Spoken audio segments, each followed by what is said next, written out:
So John White here with Luke 10, and my friends Matt and Toni Daniels in Uruguay, and we want to do a little conversation about Church 101, some history there. I connected with Matt and Toni back in April of this year. It's now November, and this was one of those God-arranged relationships that was very, very cool. And so I took them through Church 101. They immediately latched onto that and started implementing the 2 rhythms with their own marriage, first of all, but then with their children. And then you guys took Church 101 and taught it to some of your folks there, right? You took how many people through it? I think the first round we were 6 in total. Yeah, us and then 4 more. Mm-hmm. Okay. And then more recently, you shared with me that you're taking another group through Church 101, and Right. I'd like to share a little bit about who that is, where are they, first of all, where are you and where are they, and who are those folks, and what's that, so sort of set that up. Okay, great. Yeah. Yeah, John, as you said, we went through the course ourselves. It was just fantastic. I mean, I think that was the biggest thing, the biggest driver is this great sense of someone now has finally packaged. It was like somebody went through a whole toolkit, and they said, okay, it's great that you have 1,000 tools here. There's 4. You need 4.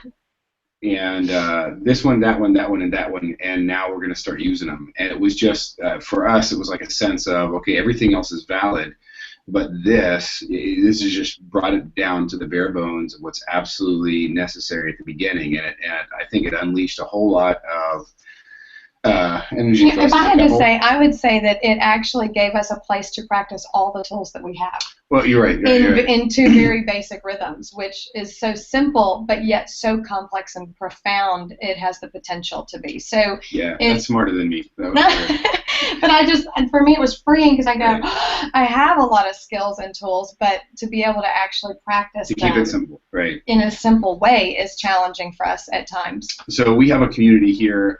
We have an on-the-ground team we work with, an evangelical mission, and we're here in Uruguay, and we have a couple locals, and then another missionary staff, and we had an intern who is down here, and we went through the course with them because we just felt like for us as a leadership team, and they're like the elders of our community. Right. That Yeah. we want to get this down, and just it's really about listening to Jesus, making space for Him, and leaving space for Him as a community right in the middle, because it's not, there's nothing magical about Church 101, there's nothing magical about CO2, there's something very magical about Jesus. And I think that's the biggest difference for a lot of Christians in our group is that they know how to listen to Jesus alone because they've been trained in your devotional time and your alone time with God. But yet this piece of listening to God together in a community is kind of new for a lot of them in a structured way. So that's been beautiful for our elders. And now we're doing it with our mission team because we have a Colombian and a Uruguayan who are married, who are in Colombia right now.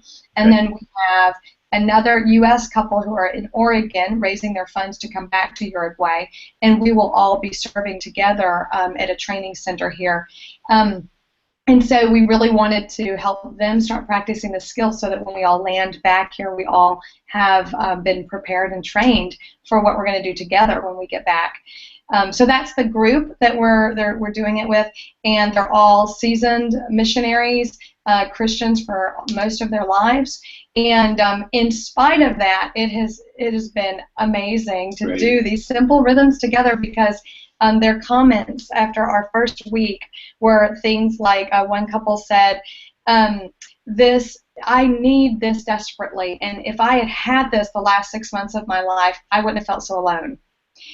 So that was one comment. Another comment was, wow, I am in a discernment process in my own life with finances and with timing, and I think this is going to help my wife and I be able to work through this better now. Yeah, great.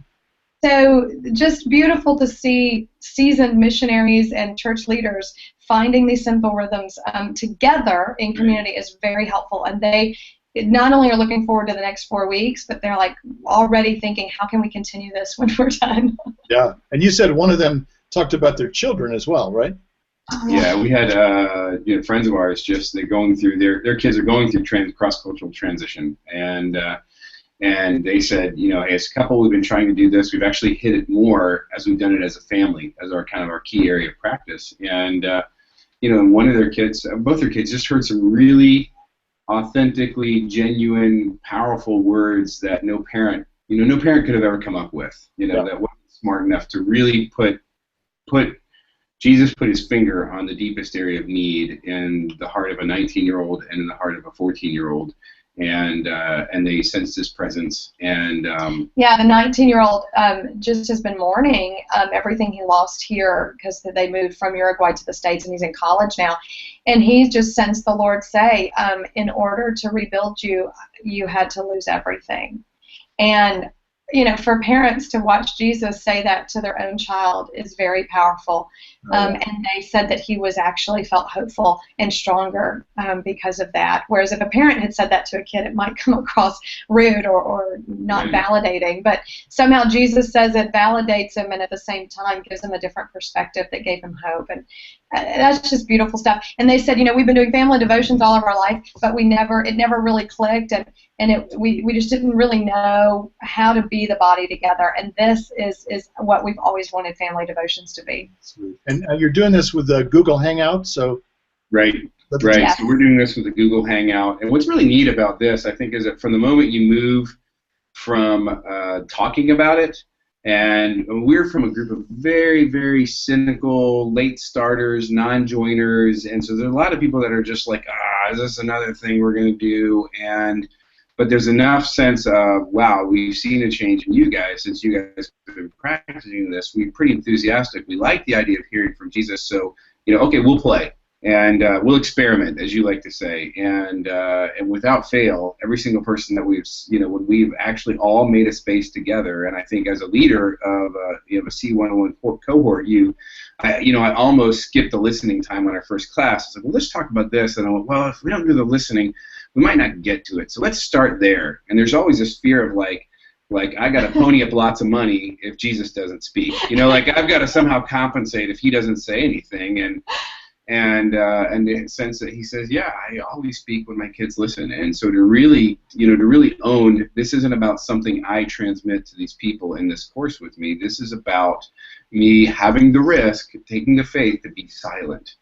Yes. And just say, Jesus, you are center stage right now, and if we don't hear from you, there's not any real reason for us to be together. Mm-hmm. And to see the way he ministered to hearts, and one other couple is going through a real tough discernment time, and and the husband was present, the wife, for one issue, she couldn't be involved at all, and he just said, I'm so thankful to practice this, because the experience of it and the need to do this daily as part of the course is going to be very useful for this process we're in right now. So it was just cool all the way around. Rhythms of attention. One last question. You guys are, in a couple of weeks, you'll be heading back to the States for a season of sort of furlough, and you're going to be in Tennessee. And you've shared with me a little bit of kind of what you're hoping to do in terms of Church 101 and those kind of things with friends back in the States. Just say something briefly about that. Are you serious? Brief? No. No. I had this funny image that we have lots of friends that we have been impacted deeply by their lives, and I think made a contribution to their life as well over the years of ministry. And I just see the Lord just saying it's time to activate the secret services, to activate the army, to activate all of these people who are in their ministries or in their workplaces, and they don't know about these rhythms yet, but they're dying to, because I am going to take these rhythms into every area of life all over the world and create a force that is unstoppable. So we just feel uniquely placed right now to call that force out and train them. So it's kind of exciting. Well, and I just have my 15-second end on that is that when Toni and I, we met in high school, we became good friends, we were prayer partners, and we got so excited about praying together, which is something that she and I did every day. And then once I got my driver's license, we said, well, she would pick me up, and we'd pray together in the mornings when she'd pick me up. And I got to go to school, and they said, well, let's start meeting at school and praying. And we started letting people know what we did, and all of a sudden we had this big prayer group that met every morning, and it kind of became, and it's just neat, I think, yeah, in a public school a long time ago. And now, it's just interesting so many years later to really have that kind of same sense of, hey, we're kind of doing that thing we do, and this is kind of fun. So this is a neat chapter for us to be able to kind of call to arms, so to speak, a real simple, focused way of being with Jesus and walking with Him with others. So. Well, I've gotten to know you guys pretty well using Google Hangouts, and so sort of face-to-face, but looking forward to actually meeting you really face-to-face sometime in this next year. I'm willing. Just the sense that you guys have been missionaries, church planters in Uruguay for the last 15 years or so, and my sense is that you really, this is sort of the beginning of a big sort of international church planting coaches. I think God's going to do some amazing things. So thank you for telling the story of your current Church 101, and we look forward to continuing to hear about your journey. So thank you so much. You're welcome. All right, thank you. Thank you.